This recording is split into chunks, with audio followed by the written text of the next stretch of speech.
นางแบบแล้วยิ้ม หน่อย นางแบบโพสท่าหน่อยค่ะ ยิ้มหน่อย ยิ้มหวาน ยิ้มหวาน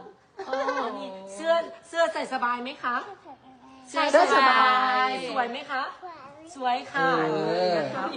สวยมาก เขาลองใส่ดูสิ นี่เดี๋ยวให้ อยาก แบบอยากกันแล้วทุกคนเกิดการแย่งชิ้นกันแล้ว อย่าตีกันอย่าตีกัน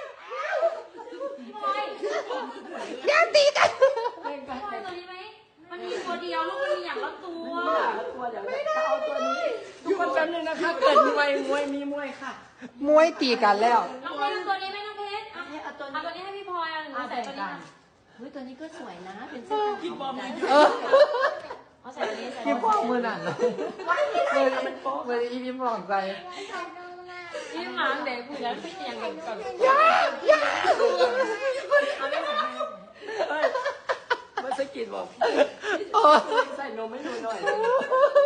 อุ้ยโป๊ะโป๊ะโป๊ะ แล้ว โป๊ะ เราใส่ในดิบแล้วเรา ใช่ใช่ใส่นมแบบ ใส่ทับเลย